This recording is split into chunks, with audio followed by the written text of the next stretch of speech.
Coucou les crazies, c'est Elise et je vous retrouve aujourd'hui pour une nouvelle vidéo carterie. On va faire une carte de naissance. La particularité de cette vidéo-là, c'est que c'est vraiment une carte très facile à réaliser et j'ai fait exprès de presque pas augmenter la vitesse de la vidéo pour vraiment vous expliquer chaque étape en détail pour les personnes qui débuteraient en scrap. Donc pour cette carte, on a quand même besoin d'un minimum de matériel, forcément. Au bout d'un moment, on peut rien faire sans matériel. Donc je vais utiliser 2 planches de tampons, motif asiatique et carterie, bien évidemment de la marque Crazy Little Craft. Je vais utiliser de l'encre Versafine noire pour tamponner ces petites grues en origami. Donc l'encre Versafine noire, sa particularité, elle en a plusieurs, mais l'une d'entre elles, c'est que si vous utilisez des techniques à l'eau pour la mise en couleur, elle ne bouge pas.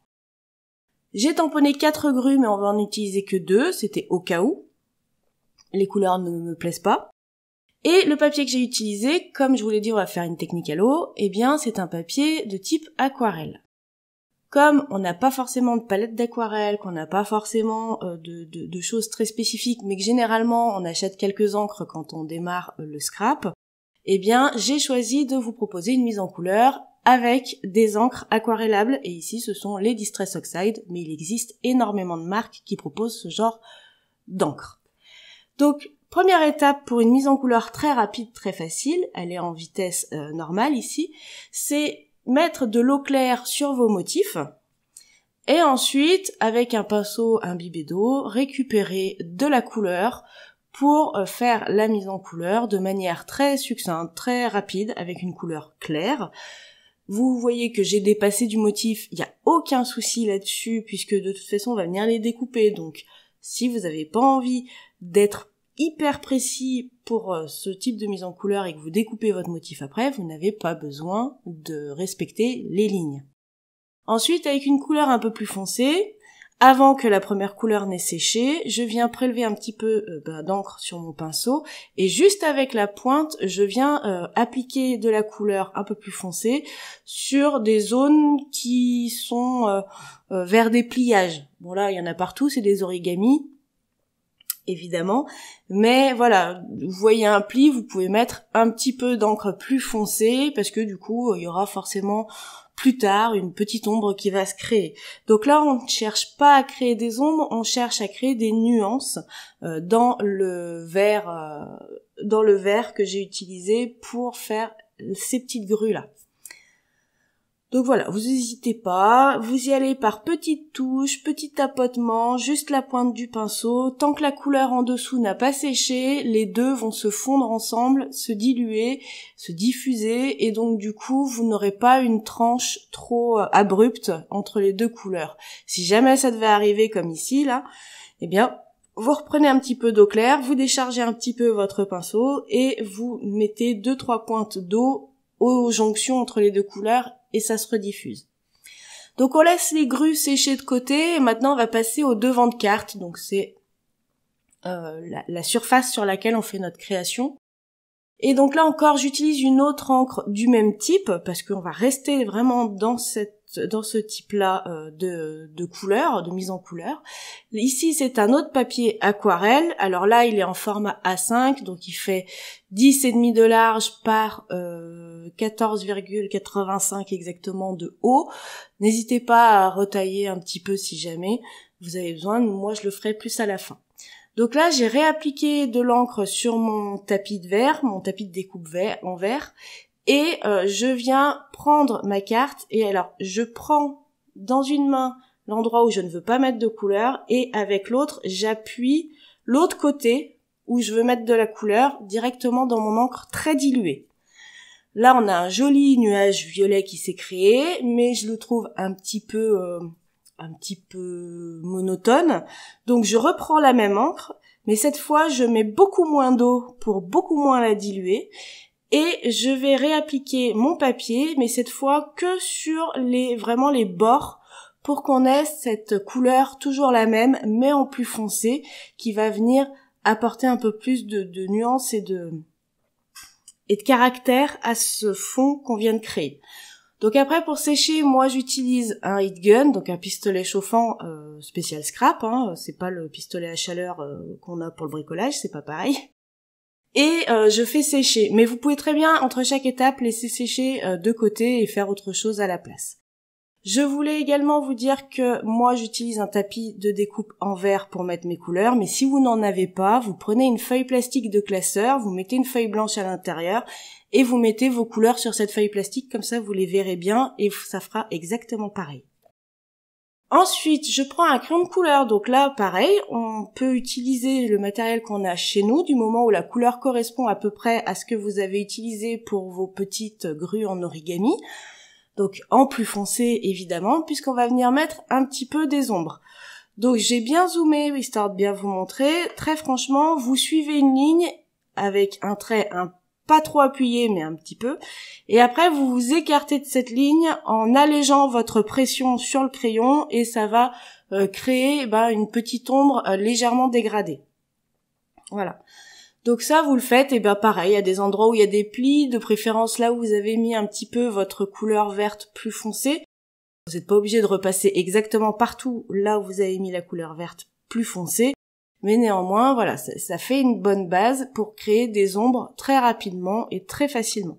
Donc là, comme je vous ai dit, quasiment toute la vidéo, elle est en vitesse 1, donc en vitesse normale, à part les moments où je nettoie mes tampons et autres petits détails, je vous ai quasiment tout laissé, donc vous voyez, on est vraiment sur une carte qui est rapide à réaliser. Donc j'ai découpé mes petites grues, pareil, je vous ai montré, c'est des lignes droites, donc il y a zéro difficulté à découper ces motifs-là au ciseau. Donc, je les ai découpés et puis maintenant on va venir commencer à composer la carte maintenant que le fond en violet est sec. Donc pour ça je vais utiliser un stylo noir, donc ça c'est pareil, vous en avez forcément un chez vous. Ça peut être n'importe quel stylo. Moi ici c'est un stylo à pointe fine, feutre, Sakura, Micron, Pigma Micron, mais vous pouvez utiliser un stylo Bic, c'est exactement pareil. On va faire un demi-cadre, c'est-à-dire que deux côtés de la carte encadrent. Et comme vous le voyez, je fais des traits à main levée qui ne sont absolument pas droits. Au contraire, moins ils sont droits, sans être dans l'excès, plus ça va être joli. Vous en faites deux de chaque côté. Et à chaque fois que vos traits se croisent, vous mettez des petits gribouillis, des petits traits, des petites croix, des petits cœurs, des petites étoiles, ce que vous voulez. Ça va juste apporter un petit cachet à votre cadre. Ensuite, je vais tirer deux lignes comme si mes grues étaient suspendues. Donc j'en tire une première, je place ma grue que j'ai découpée en bas et je vais rajouter un petit coup de crayon de stylo noir sur le motif de la grue avec des petites bouclettes pour simuler que les grues sont attachées. Voilà, je vais faire exactement pareil de l'autre côté, je me sers de la première qui est pas collée évidemment, pour placer la deuxième. Donc je tire un trait, mon trait va pas du tout aller au bon endroit pour la grue, donc je déplace la grue et je refais mon petit trait sur la grue et les petites bouclettes pour dire que c'est attaché. Ce fond, on va le travailler un tout petit peu plus. Là, je vous montre une technique qui s'appelle le ton sur ton. C'est quelque chose qui n'a pas du tout de difficulté, vous allez voir.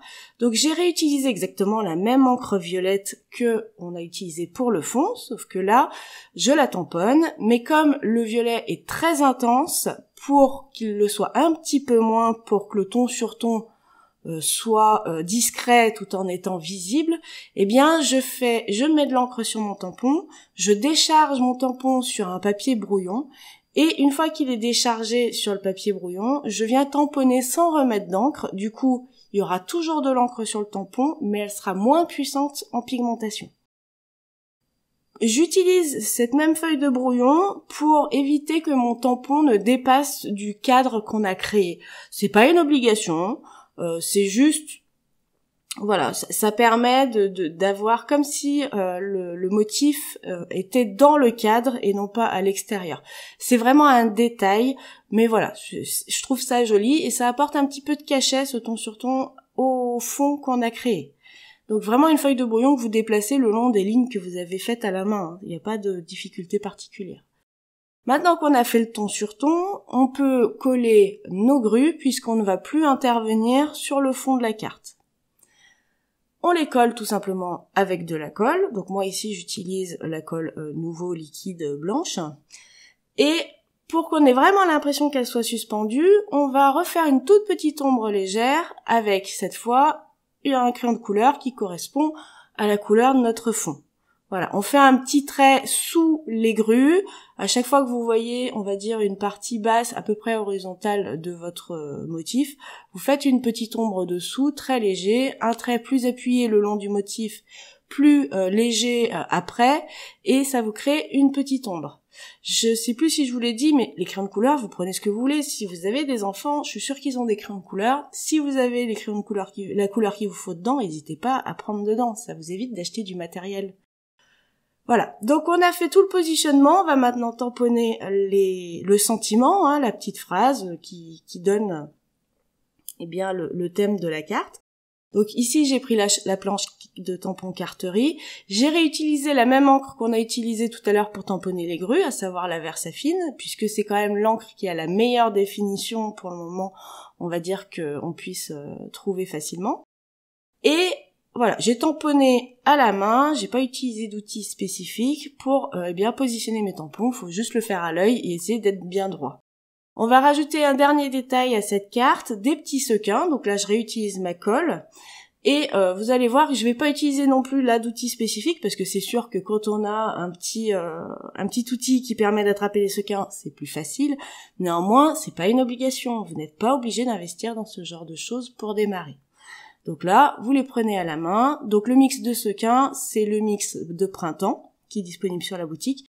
Et petit détail que du coup je vous ai pas dit, c'est que moi j'ai collé mon devant de carte, donc la partie qu'on a travaillé sur une base. Donc ma base, c'est un A4 coupé en deux dans le sens de la hauteur, donc qui fait au total donc 29,7 de haut par 10,5 de large. Je l'ai plié en deux, avec une ouverture par le haut, et après j'ai collé mon devant de carte que lui par contre je lui en retiré à peu près 4 à 5 mm de chaque côté pour qu'on ait un petit cadre blanc autour.